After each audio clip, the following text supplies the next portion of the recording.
ನಮಸ್ಕಾರ ವೀಕ್ಷಕರೇ, ಶ್ರೀಗರಿ ವಾರ್ತೆಗರಿಗೆ ಸ್ವಾಗತ. ನಾನು ನಿಮ್ಮ ಗ್ರಹೇಶ್ವರ ಗಾರ್ಡಿಗೇಂದ್ರ. ದಿನಾಂಕ ಏಪ್ರಿಲ್ 14, 2026ರಂದು ಮೈಸೂರಿನ ವಿಜಯ ಸರ್ವಿಸ್ ಸ್ಟೇಷನ್ನಲ್ಲಿ ಗ್ಯಾಸ್ ತುಂಬಿಸಿಕೊಳ್ಳಲು ಸರದಿ ಸಾಲಿನಲ್ಲಿ ನಿಂತಿರುವ ಆಟೋ ರಿಕ್ಷಾ ಚಾಲಕರು, ಹೆಚ್ಚು ಆಟೋ ಚಾಲಕರು ಬಂಕ್ಗೆ ಬಂದು ಆಟೋ ಗ್ಯಾಸ್ ತುಂಬಿಸಿಕೊಂಡು ಶ್ರೀಗರಿ ವಾಹಿನಿಯೊಂದಿಗೆ ಮಾತನಾಡಿದರು. ನಮಸ್ಕಾರ. ರಾತ್ರಿ 12 ಗಂಟೆಯಿಂದ ಈಗ ಹೆಚ್ಚು ಕಮ್ಮಿ 4 ಗಂಟೆ ಆಗಿದೆ ಸರ್. 1,000ರಿಂದ 2,000 ಗಾಡಿ ರಾತ್ರಿಯಿಂದ ಕಾಯ್ಕೊಂಡು ನಿಂತಿದ್ದಾರೆ. ದಯವಿಟ್ಟು ನಮ್ಮ ಆಟೋದವ್ರನ್ನ ಯಾವ ಸರ್ಕಾರನೇ ಆಗಲಿ, ಮುಖ್ಯಮಂತ್ರಿಗಳಾಗಲಿ, ಯಾವುದೇ MLAಗಳಾಗಲಿ, ಕೇಂದ್ರ ಸರ್ಕಾರನೇ ಆಗಲಿ, ರಾಜ್ಯ ಸರ್ಕಾರ ಆಗಲಿ, ನಮ್ಗೆ ಯಾವುದೇ ವಿಧವಾದಂಥ ಸೌಲಭ್ಯಗಳಿಲ್ಲ. ನಮಗೆ ಭಾಳ ತೊಂದರೆ ಆಗ್ತಾಯಿದೆ. ದಯವಿಟ್ಟು ನಮಗೆಲ್ಲ ಥರದ ಸೌಲಭ್ಯಗಳನ್ನ ಕೊಡಿ. ಆಟೋದವರು 4-5 ದಿವಸದಿಂದ ಗ್ಯಾಸ್ ಇಲ್ದೇ ಗಾಡಿನ ಓಡಿಸಿಲ್ಲ. ರಾತ್ರಿ 1 ಗಂಟೆ 2 ಗಂಟೆಯಿಂದ ಕಾಯ್ಕೊಂಡು ಕೂತಿದ್ದಾರೆ. ಬೆಳಗ್ಗೆ ತಿಂಡಿ ತಿಂದೇನೆ, ಪ್ರತಿಯೊಬ್ಬರು ನಾಷ್ಟ ಮಾಡ್ದೇನೆ, ಊಟ ಮಾಡ್ದೇನೆ, ಒಂದು ಒಡೆಯೋದು ಮೊದಲೇ ಬಾಡಿಗೆ ನಡೀತಾ ಇಲ್ಲ, ಫ್ರೀ ಬಸ್ ಮಾಡಿಬಿಟ್ಟು. ಹಂಗಾಗಿ ನಮಗೆಲ್ಲ ಭಾಳ ತೊಂದರೆ ಆಗಿದೆ. ಸರ್ಕಾರ ಈ ಕಡೆ ಗಮನ ಕೊಟ್ಟು ನಮ್ಮ ಆಟೋ ಚಾಲಕರದ ಆಮೇಲೆ ಮಿನಿಮಮ್ ಮಾಡಿದ್ದಾರೆ, ಅದು ನಮಗೆ ಪ್ರಯೋಜನ ಇಲ್ಲ. ನಮ್ಮ ಆಟೋ ಚಾಲಕರಿಗೆ ತುಂಬ ಕಷ್ಟ ಇದೆ. ದಯವಿಟ್ಟು ಆಟೋ ಚಾಲಕರನ್ನ, ಆಮೇಲೆ ಆಟೋದವ್ರಿಗೆ ಇಲ್ಲಿ ರೈಟ್ ಬೇರೆ ಜಾಸ್ತಿ ಆಗಿದೆ. 50 ರೂಪಾಯಿ ಇದ್ದದು 183. ಒಂದೊಂದು ಬಂಕಲ್ಲಿ ಒಂದೊಂದು ಥರ ಆಗ್ತಾ ಇದ್ದಾರೆ. ಒಂದು ಬಂಕಲ್ಲಿ 130 ರೂಪಾಯಿ ಹಾಕ್ತಾರೆ, ಒಂದು ಬಂಕಲ್ಲಿ 83 ರೂಪಾಯಿ ಹಾಕ್ತಾರೆ, ಒಂದು ಬಂಕಲ್ಲಿ 72 ರೂಪಾಯಿ ಹಾಕ್ತಾರೆ. ಹಂಗಾಗಿ ದಯವಿಟ್ಟು ಇದನ್ನ ಒಂದು ಗಮನಕ್ಕೆ ತಂದು ಸರ್ಕಾರ ನಮ್ಮ ಆಟೋ ಚಾಲಕರ ಬಗ್ಗೆ ಗಮನ ಕೊಡಬೇಕು. ದಯವಿಟ್ಟು ಆಟೋ ಚಾಲಕರ ಬಗ್ಗೆ ಸ್ವಲ್ಪ ಗಮನ ಕೊಡಿ. ಆಟೋ ಚಾಲಕರು ತುಂಬಾ ಕಷ್ಟದಲ್ಲಿದ್ದಾರೆ. ಅವ್ರನ್ನ ಹಂಗಾಗಿ ದಯವಿಟ್ಟು ನಾವು ರಾತ್ರಿಯಿಂದ ಇಲ್ಲೇ ಮಲಗಿದ್ದೀವಲ್ಲ, ರಾತ್ರಿಯಿಂದ ಮಲಗಿದ್ದೀವಿ ಇಲ್ಲೇ. ರಾತ್ರಿ 3 ಗಂಟೆ ರಾತ್ರಿಯಿಂದ ಮಲಗಿದ್ದೀವಿ. ಅದಕ್ಕೆ ದಯವಿಟ್ಟು ನಮಗೆ ಗ್ಯಾಸ್ ಸಪ್ಲೈ ಮಾಡೋ ಮೊದಲು ಸಿಕ್ಕ ತರ ಮಾಡ್ಕೊಡಿ. ನಮ್ಗೆ ಪ್ರಾಬ್ಲಮ್ ಐತೆ. ಮಕ್ಕಳು ಇಲ್ಲ, ಬಟ್ಟೆ ಕೊಟ್ಟಿಲ್ಲ ಭಗವಂತ. ಇವ್ರಿಗೆ ಬಟ್ಟೆ ಕೊಟ್ಟಿ 1,500 ಆಟೋ ಇತ್ತು ಸರ್. ಬೆಳಗಿನ ಜಾವ 4 ಗಂಟೆ. ನಮ್ದು 12 ಗಂಟೆ ರಾತ್ರಿಯಿಂದ ಬಂದಿರೋದು. 12 ಗಂಟೆ ರಾತ್ರಿಯಿಂದ ಈಗ ಒಂದು 500-600 ಗಾಡಿ ಹೋಗಿದೆ. ಇನ್ನೂ 1,500-2,000 ಗಾಡಿ ಇರ್ತವೆ. ದಯವಿಟ್ಟು ನಮ್ಗೆ ಆಟೋ ಗ್ಯಾಸ್ ತುಂಬ ತೊಂದರೆ ಆಗಿದೆ. ಹಂಗಾಗಿ ದಯವಿಟ್ಟು ಗ್ಯಾಸ್ ಕೊಡಿ. ದಯವಿಟ್ಟು ಮೊದಲಿದ್ದಂಗೆ ಮಾಡಿಕೊಡಕ್ಕೆ ಹೇಳಿ. ಆಟೋ ಚಾಲಕ ತುಂಬ ತೊಂದರೆ ಆಗಿದೆ. ನಂಜುಂಡಸ್ವಾಮಿ ಅಂತೇಳಿ ಸರ್, ಮೈಸೂರಲ್ಲಿ ಆಟೋ ಡ್ರೈವರ್ಗಳಿಗೆ ರಿಯಾಯಿತಿ ದರದಲ್ಲಿ ಗೌರ್ಮೆಂಟ್ ರೇಟಲ್ಲಿ ಗ್ಯಾಸ್ನ ವಿತರಣೆ ಮಾಡ್ತಾ ಇರ್ತಕ್ಕಂಥ Indian gas bunk, Ganesha bunk ಅಂತ ಹೇಳ್ತೀವಿ. ಇಂಡಿಯನ್ ಗ್ಯಾಸ್ ಬಂಕ್ ಅದು. ರಮೇಶ್ ಅಂತ ಅವರು ಓನರು, ಅವರೊಬ್ಬರೇ ನಮಗೆ ನಿಯತ ಕೊಡ್ತಾ ಇರೋದು.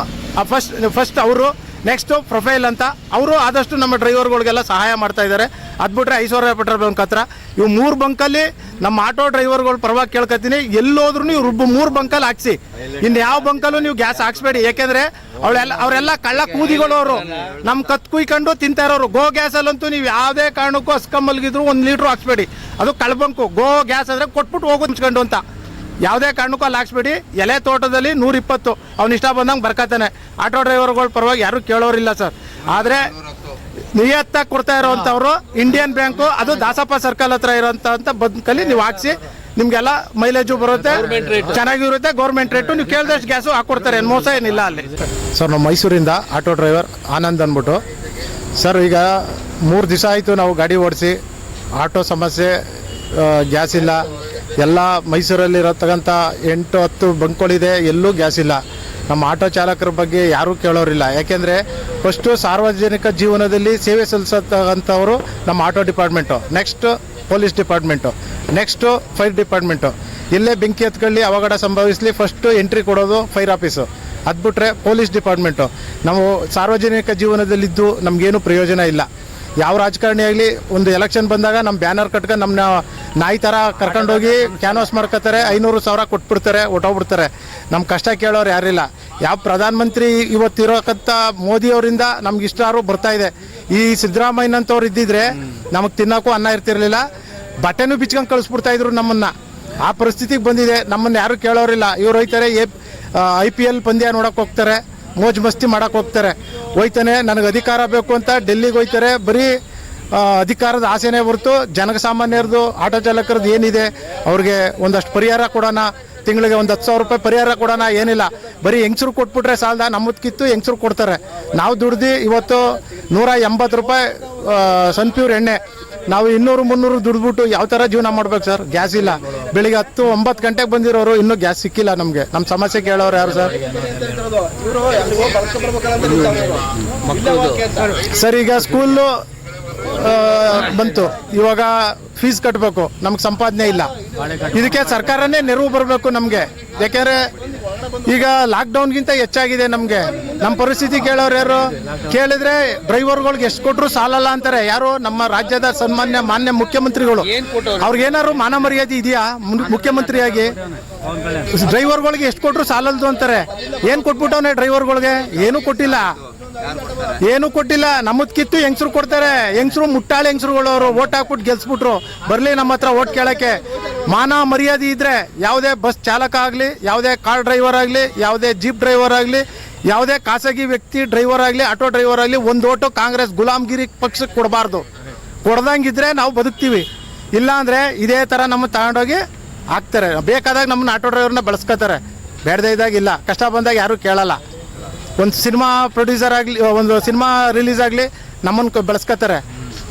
ನೋಡಿ, ಈಗ ಕಿರಣ್ ಅಂದ್ಬಿಟ್ಟು ಫೈನಾನ್ಸಿಯರು, ಆಟೋ ಡೀಲರ್, ಆಟೋ ಫೈನಾನ್ಸ್ ಕೊಡ್ತಾರೆ. ಅವರು ತಲಾ 200 ರೂಪಾಯಿ ಕೊಟ್ಟಿದ್ದಾರೆ ಒಬ್ಬ ಆಟೋ ಡ್ರೈವರ್ಗೆ. ಯಾಕೆ?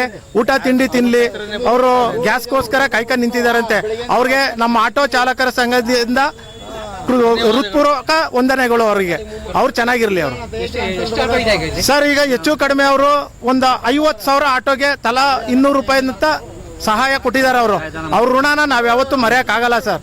ಈ ರಾಜಕಾರಣಿಗಳು ಗುಲಾಮ್ಗಿರಿಗಳು, ಅವರು ಗುಲಾಮ್ ನನ್ನ ಮಕ್ಕಳು.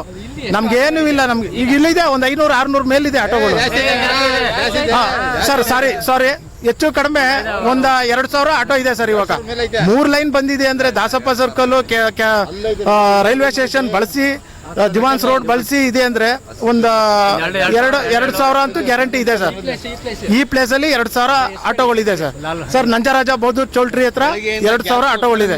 ಬೆಳಿಗ್ಗೆಯಿಂದ ನಾವು 9 ಗಂಟೆ ಬಂದು ನಿಂತು ಊಟ ತಿಂಡಿ ಇಲ್ಲದೆ ನಿಂತಿದ್ದೀವಿ. ಏನಕ್ಕೋಸ್ಕರ? ನಮ್ಮ ಹೆಂಡತಿ ಮಕ್ಳಿಗೋಸ್ಕರ, ಜನಸೇವೆಗೋಸ್ಕರ.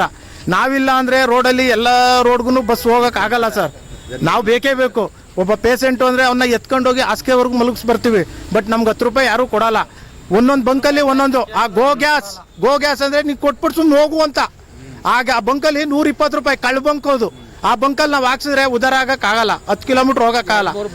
NI ಕಾಲೇಜ್ ಹತ್ರ ಇದೆ ಗೋ ಗ್ಯಾಸ್ ಅಂದ್ರೆ ನೀವು ಕಾಸು ಕೊಟ್ಬಿಟ್ಟು ಸುಮ್ಮನೆ ಹೋಗಪ್ಪ ಮುಚ್ಕೊಂಡು ಅಂತ. ಈ ತರ ಆಗಿದೆ ನಮ್ಮ ಪರಿಸ್ಥಿತಿ. ಕೇಳೋರು ಯಾರು ಇಲ್ಲ ಸರ್. ಬರ್ತೀರಾ ಮೀಡಿಯಾದವರು, ನಮ್ಮ ಕಷ್ಟ ಕೇಳ್ತೀರಾ, ಅದಕ್ಕೆ ನೀವೊಂದು ಸಮಾಧಾನ ಹೇಳ್ತೀರಾ, ಹೋಯ್ತೀರಾ. ನಿಮ್ಗೆ ಕೃತಜ್ಞತೆಗಳು. ನಮ್ಮ ಕಷ್ಟ ಕೇಳಕ್ ನೀವು ಬರ್ತೀರಾ. ನಮ್ಮ ಹೆಸರು ಆನಂದ್ ಅಂತ. ಮತ್ತೆ ಮುಂದಿನ ವಾರ್ತೆಗರಿಯಲ್ಲಿ ಭೇಟಿಯಾಗೋಣ. ಶ್ರೀಗರಿ, ನಿಮ್ಮ ಮನದಾಳದ ಗರಿ. ನಮಸ್ಕಾರ.